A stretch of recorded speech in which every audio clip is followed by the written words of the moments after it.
1 João, capítulo de número 5. Localizemos juntos, irmãos, a palavra de Deus em 1 João, capítulo 5.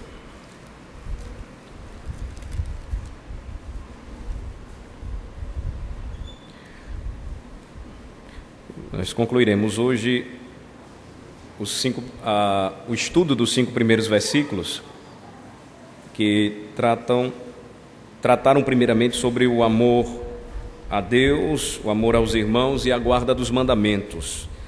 Hoje nós vamos ver a parte final dos últimos versículos do capítulo 5, dessa primeira parte aí, dos versículos de 1 a 5, a partir do versículo 3, e nós vamos então chegar até o versículo final, versículo 5, concluindo então o estudo desta primeira sessão. Eu peço a atenção dos irmãos para a leitura da palavra de Deus, a leitura inicial, e depois então nós vamos dar sequência à nossa mensagem. Todo aquele que crê que Jesus é o Cristo é nascido de Deus, e todo aquele que ama ao que o gerou também ama ao que dele é nascido.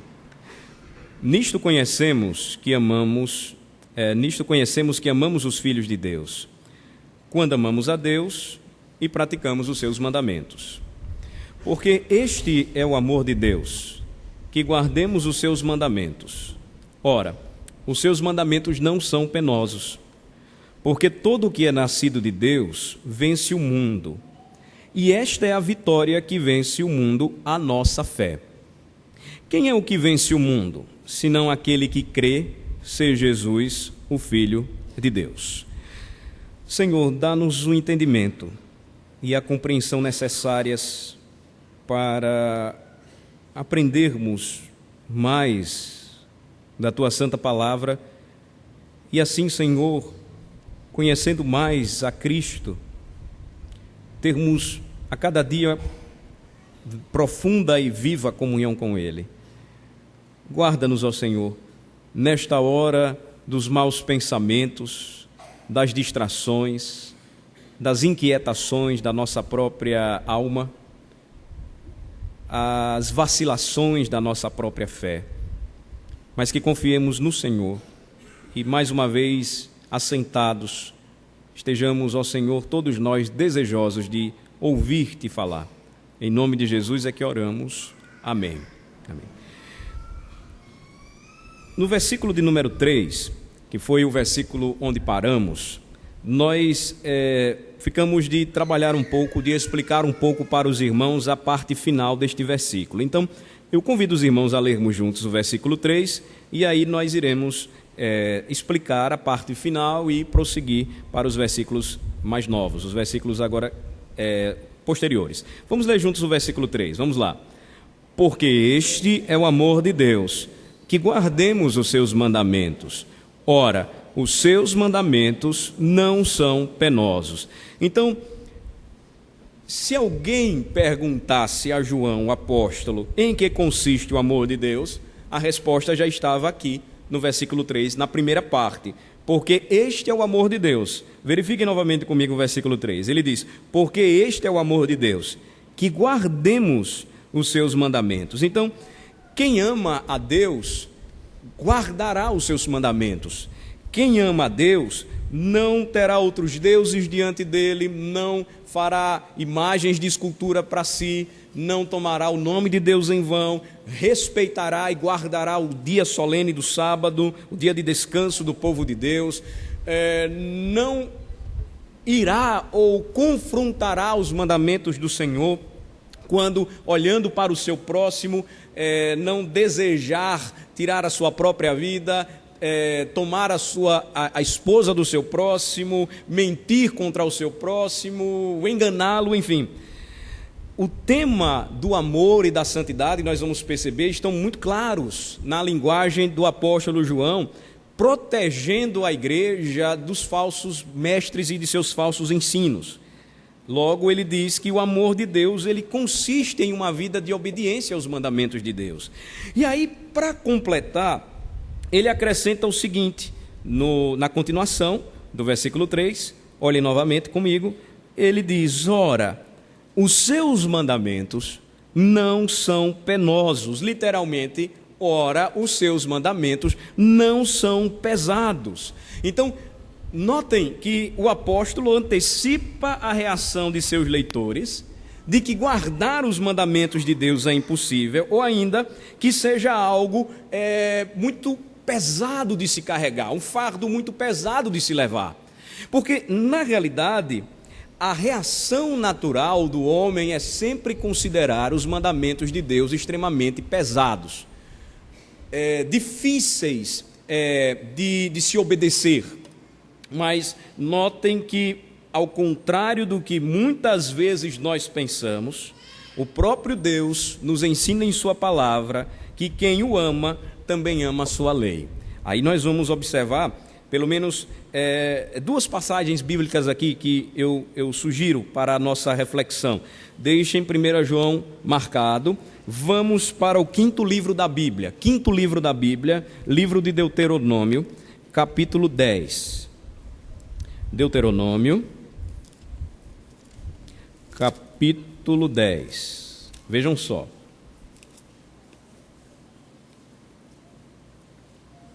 Leiam junto comigo, Deuteronômio 10, versículos 12 e 13.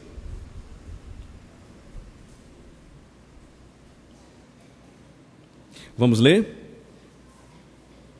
Todo mundo achou? Quinto livro da Bíblia, Deuteronômio, capítulo 10, versículos de 12 a 13. Vamos lá. Agora, pois, ó Israel, que é que o Senhor requer de ti?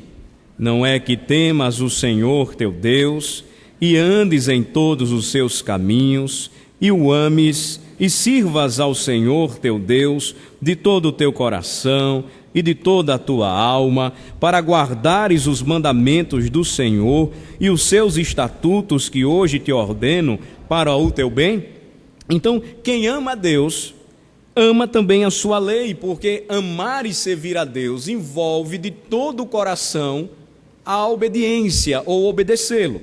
Aí, no Antigo Testamento ainda, lembrem-se que era a Bíblia que os apóstolos tinham, era a Bíblia que eles trabalhavam. Vamos para o livro dos Salmos, Salmo 119, vamos lá, Salmo 119, versículo 32.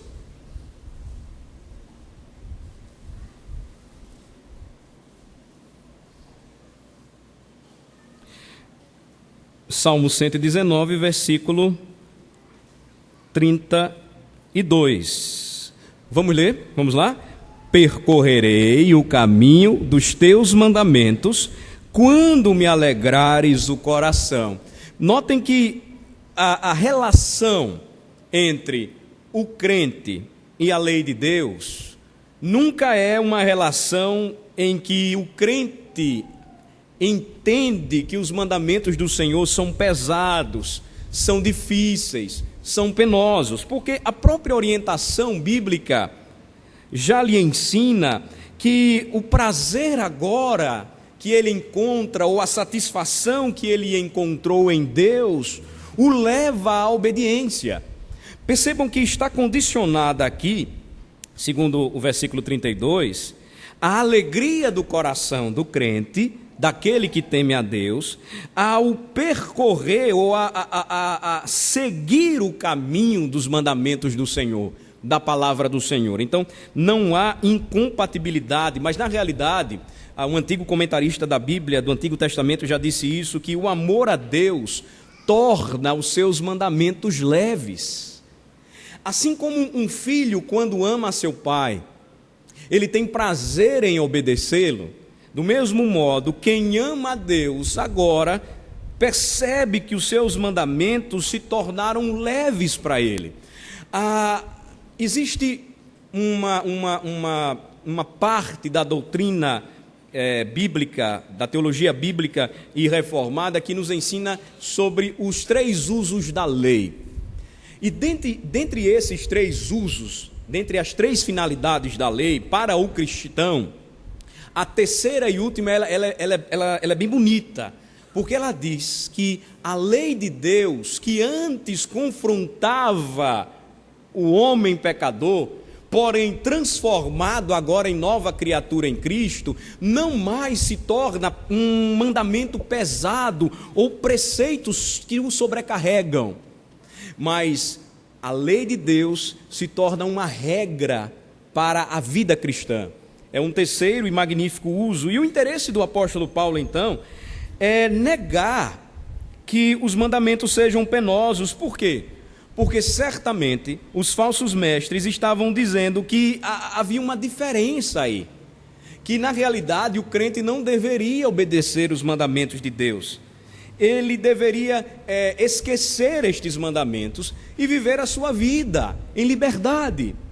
Só que notem que a liberdade, segundo a palavra de Deus, ela é condicionada, ela está ligada à própria fé do crente. Aí nós vamos voltar para 1 João e vamos para os versículos que ainda não vimos, que ainda não analisamos. Vamos lá. 1 João capítulo 5. Perceberemos nos versículos agora, no versículo 4, que o apóstolo ele vai assegurar aos seus leitores que a guarda dos mandamentos é possível aos filhos de Deus. Guardar os mandamentos, claro, João aqui não está dizendo que é possível que guardemos os mandamentos, a lei de Deus, os seus preceitos de maneira perfeita. Ele trata disso no início da carta, quando reconhece que nós somos pecadores. Se dissermos que não temos pecado nenhum, mentimos e a verdade não está em nós.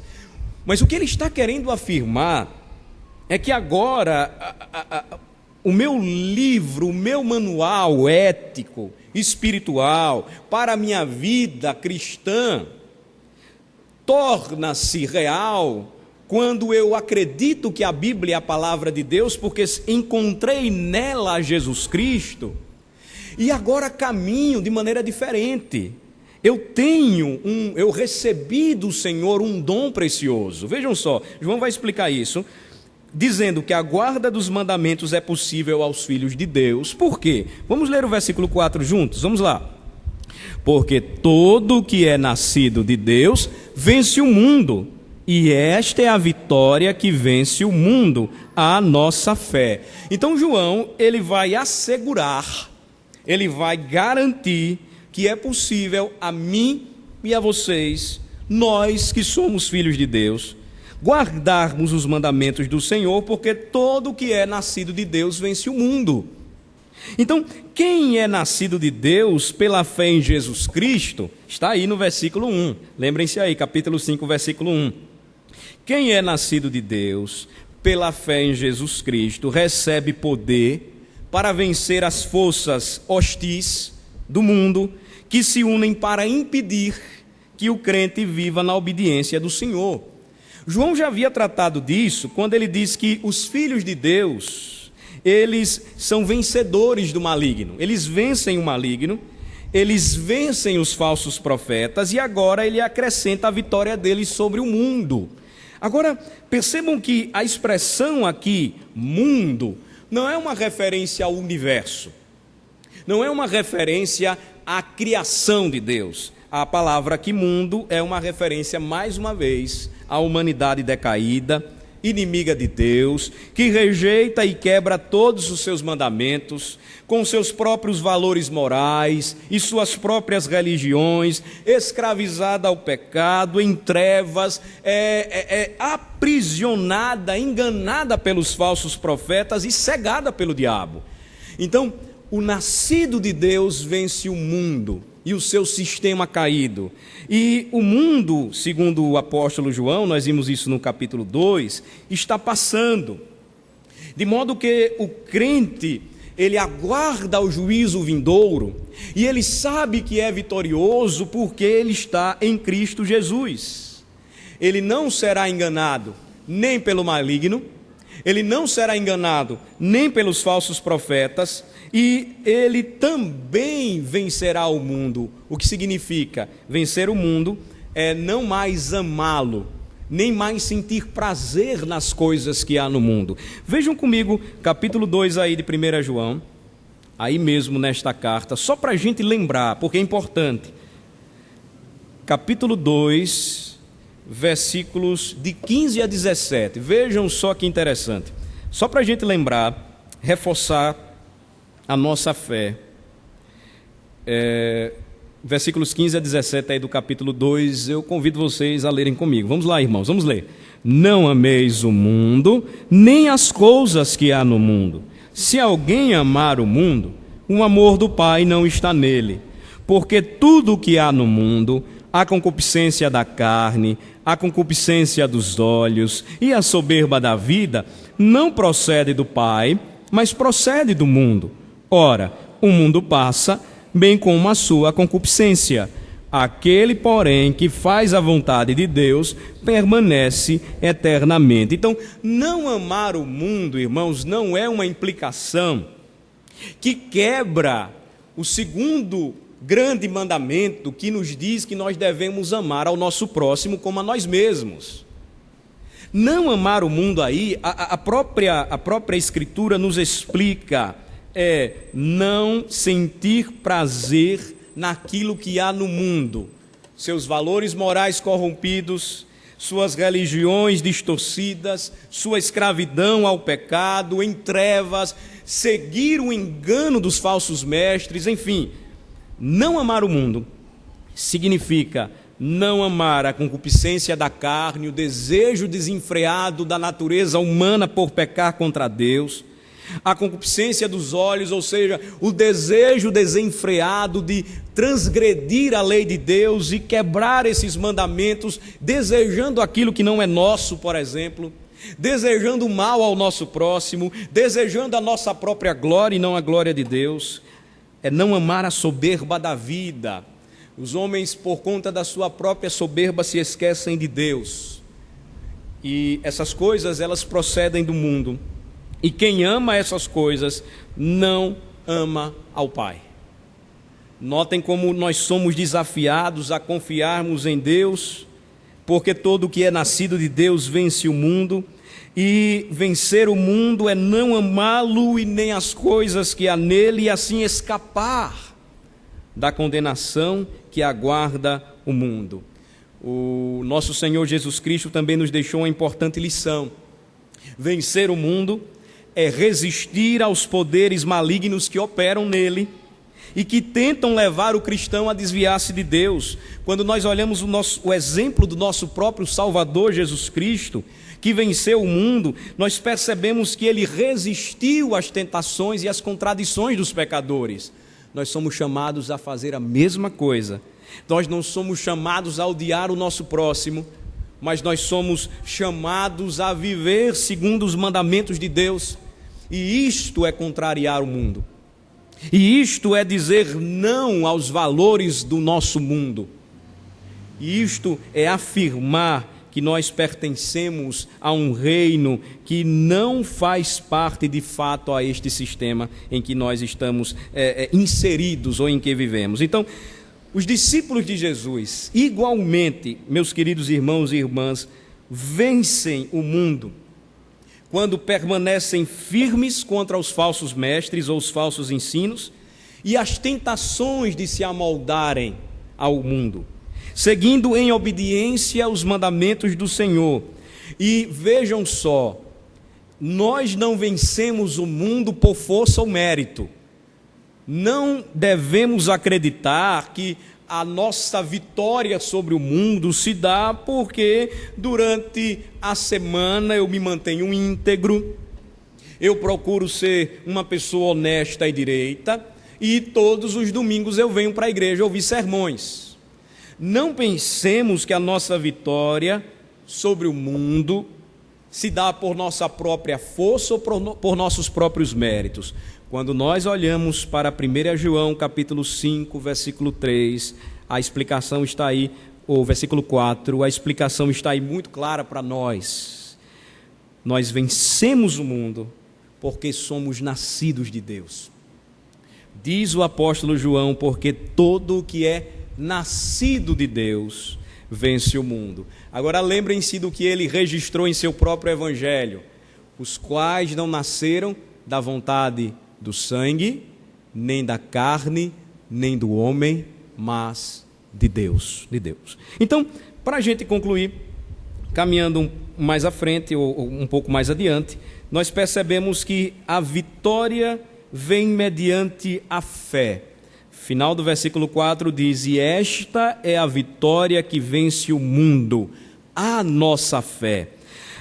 A nossa fé aqui é uma expressão que aponta para a confiança que o crente tem no testemunho que Deus, o Pai, dá acerca de Jesus, a saber, que Jesus é o seu Filho, o Salvador do mundo, e que a vida eterna está nele, reside nele. A palavra fé, isoladamente falando, ela é praticamente ausente, ou ela está praticamente ausente nos escritos de João. Por exemplo, ela não aparece uma única vez em seu evangelho, não sei se vocês já perceberam isso. Ela não aparece na segunda e na terceira epístolas que ele escreveu. Ela aparece em Apocalipse apenas 3 vezes, a palavra fé isoladamente. E por que isso? A provável razão é que o apóstolo, por conta do conflito que ele enfrentou com os falsos mestres, que ele travou com os falsos mestres, ele preferiu usar, na maior parte do tempo, expressões equivalentes a ter fé em Deus ou em Jesus, que traziam uma ênfase ao lado prático da fé, ao lado visível da fé, ao lado mensurável da fé e concreto da fé. Muitas vezes nós pensamos que a fé é algo que não pode ser concretizado, mensurado, visto, percebido. E João então mostra que se os cristãos de seu tempo pudessem facilmente entender por que a fé defendida pelos falsos mestres estava errada, eles iriam entender, compreender então a maravilhosa revelação do Pai, que é Jesus Cristo. Vejam só, para a gente entender esse conceito aqui de João e nós percebermos como muitas vezes a palavra fé, ela não precisa aparecer isolada, mas muito mais do que isso, ela precisa ser explicada. Vamos observar novamente o que João ele mencionou em sua própria carta. Por exemplo, capítulo 2, versículo 23. Vamos ler de novo. Capítulo 2, versículo 23. Vejam aqui os exemplos que nós encontramos na carta. Não é que João não tenha tratado a respeito da fé, porque é um tema e uma doutrina importantíssima, mas percebam como ele a explicou de maneira clara, de forma que ele não precisou claramente usar a palavra fé, mas ele estava trazendo sempre esta doutrina maravilhosa, ou este conceito maravilhoso da Bíblia. Capítulo 2, versículo 23, vamos ler? Todo aquele que nega ao Filho, esse não tem o Pai. Aquele que confessa ao Filho, tem igualmente o Pai. Então, confessar a Jesus é a expressão pública da fé nele, em Jesus, como Filho de Deus. João tratou sobre fé, mas percebam que ele estava levando os seus leitores a entenderem com facilidade a fé de maneira prática, de maneira mensurável, de maneira concreta, de maneira experimental. Confessar a Jesus é a expressão pública da fé que temos nele como Filho de Deus. Aí, por exemplo, no capítulo 2, versículo 6... Capítulo 2, versículo 6, diz também João, o apóstolo João nos ensinou, inspirado por Deus, que permanecer em Deus é o firme descanso da fé no Pai. Vejam só o versículo 6, vamos ler. Aquele que diz que permanece nele, esse deve também andar assim como ele andou. Como é possível fazer isso sem fé? Andar ou permanecer em Deus, descansar em Deus, sem confiar é impossível, porque a fé é esta confiança ilimitada que nós depositamos em nosso Senhor.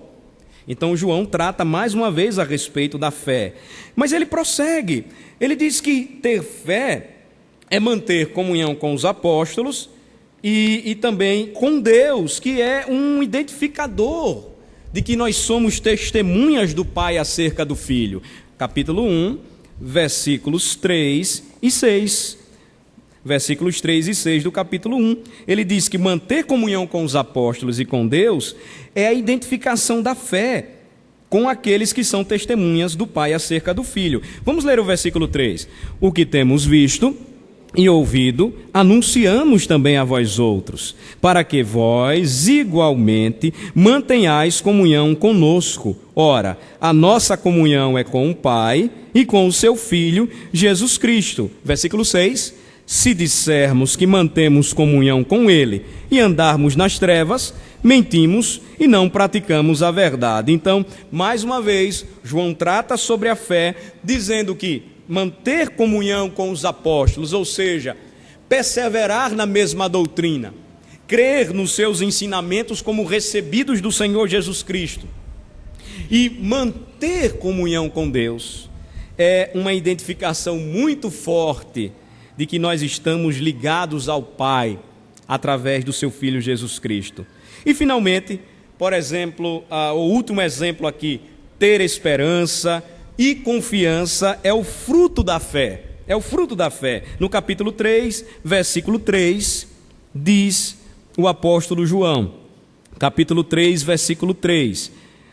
Vamos ler? E a si mesmo se purifica todo o que nele tem esta esperança, assim como ele é puro. E o versículo 21, amados, se o coração não nos acusa, temos confiança diante de Deus. Então, ter esperança e confiança são frutos da fé, ou é fruto da fé, é resultado da fé, porque nós acreditamos no Pai, porque nós acreditamos em suas promessas, porque nós acreditamos em sua palavra. E nós poderíamos apresentar outros exemplos, como aquele que nós encontramos no capítulo 4, versículo 6, que diz que ouvir os apóstolos é a obediência da fé. Quando João diz, nós somos de Deus, aquele que conhece a Deus nos ouve, aquele que não é da parte de Deus não nos ouve. Nisto reconhecemos o espírito da verdade e o espírito do erro. Então, o apóstolo João, ele trata sobre o tema fé. Agora, percebam como ele fala por diversas vezes em seus escritos, aqui em especial na primeira carta, sem precisar mencionar a palavrinha fé. Mas a fé, na realidade, é o dom dado por Deus, que nos leva a triunfar sobre o mundo e a sermos vitoriosos diante do castigo que o mundo aguarda.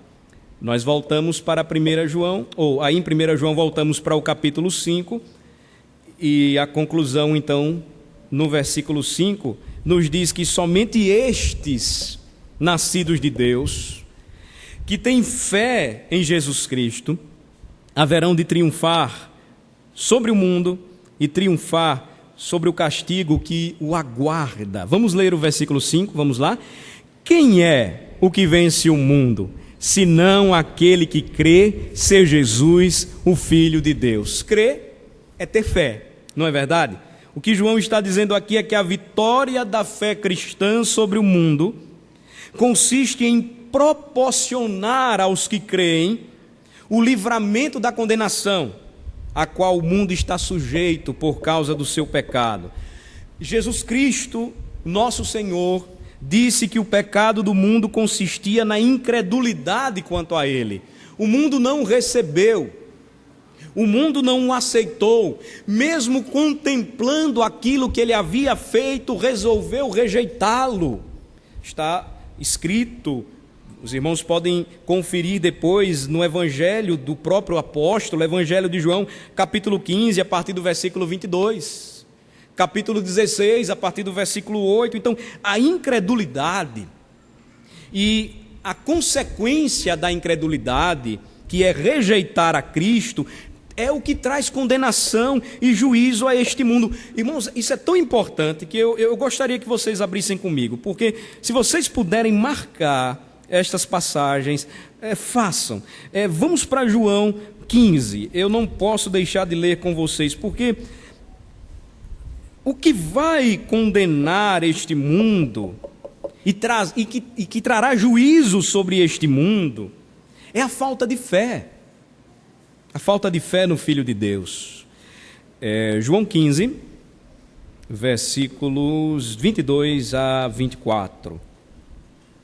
Vamos ler? Se eu não viera, nem lhes houvera falado, pecado não teriam, mas agora não tem desculpa do seu pecado. Prestem bem atenção. Quem me odeia, odeia também a meu Pai. Se eu não tivesse feito entre eles tais obras, quais nenhum outro fez, pecado não teriam.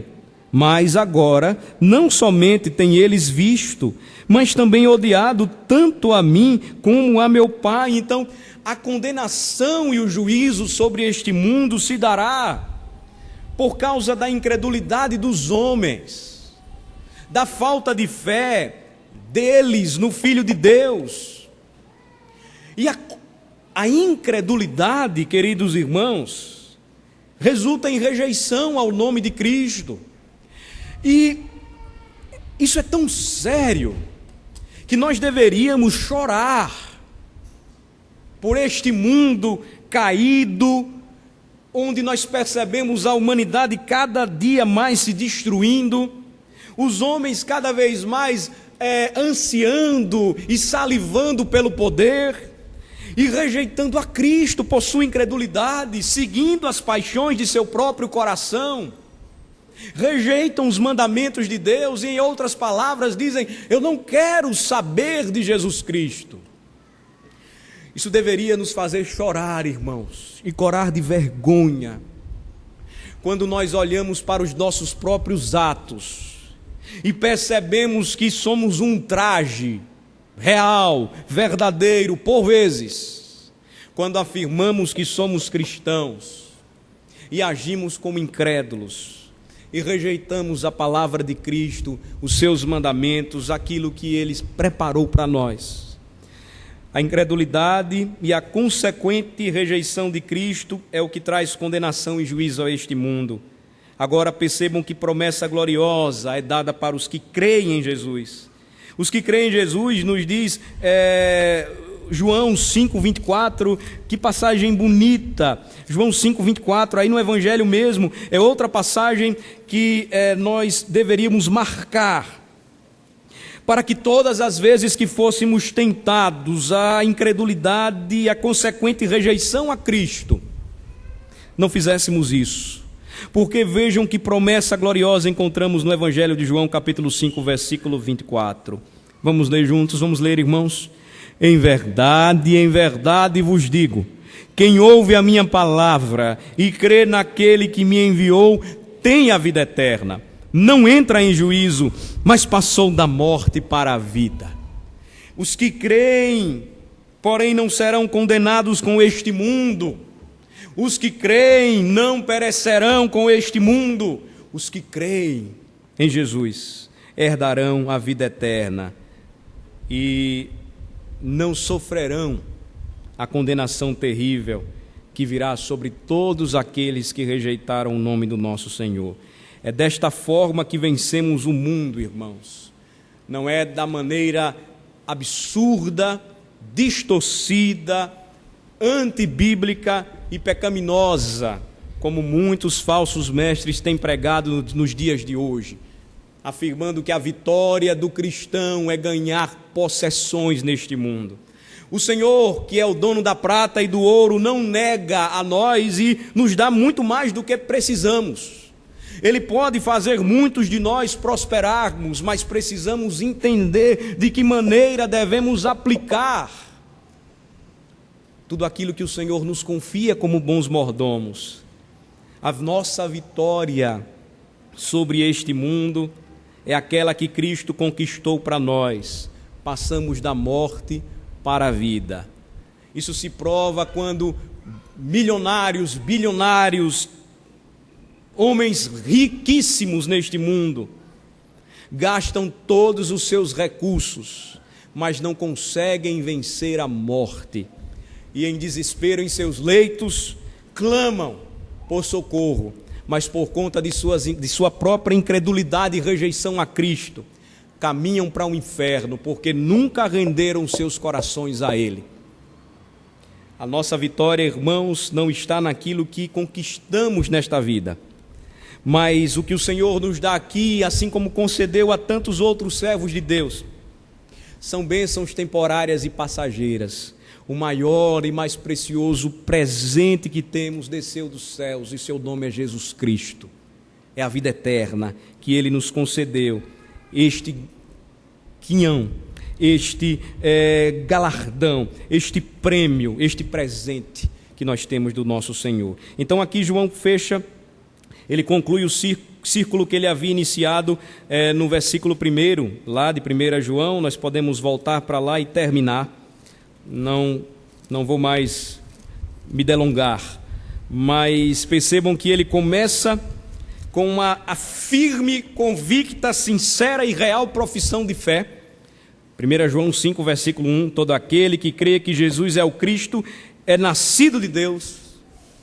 E ele conclui dizendo: quem é o que vence o mundo, senão aquele que crê ser Jesus, o Filho de Deus? Então, irmãos, a certeza de salvação vem pelo testemunho interno do Espírito de Deus ao nosso coração. O próprio Espírito testifica com o nosso espírito que nós somos filhos de Deus. A certeza de salvação também vem pelo testemunho externo das 3 marcas do verdadeiro cristianismo em nós: fé em Jesus Cristo, amor a Deus e aos irmãos e a guarda de seus mandamentos. O que é que nós devemos fazer nesta manhã? Sondemos nossa vida, nossa conduta e a nossa história.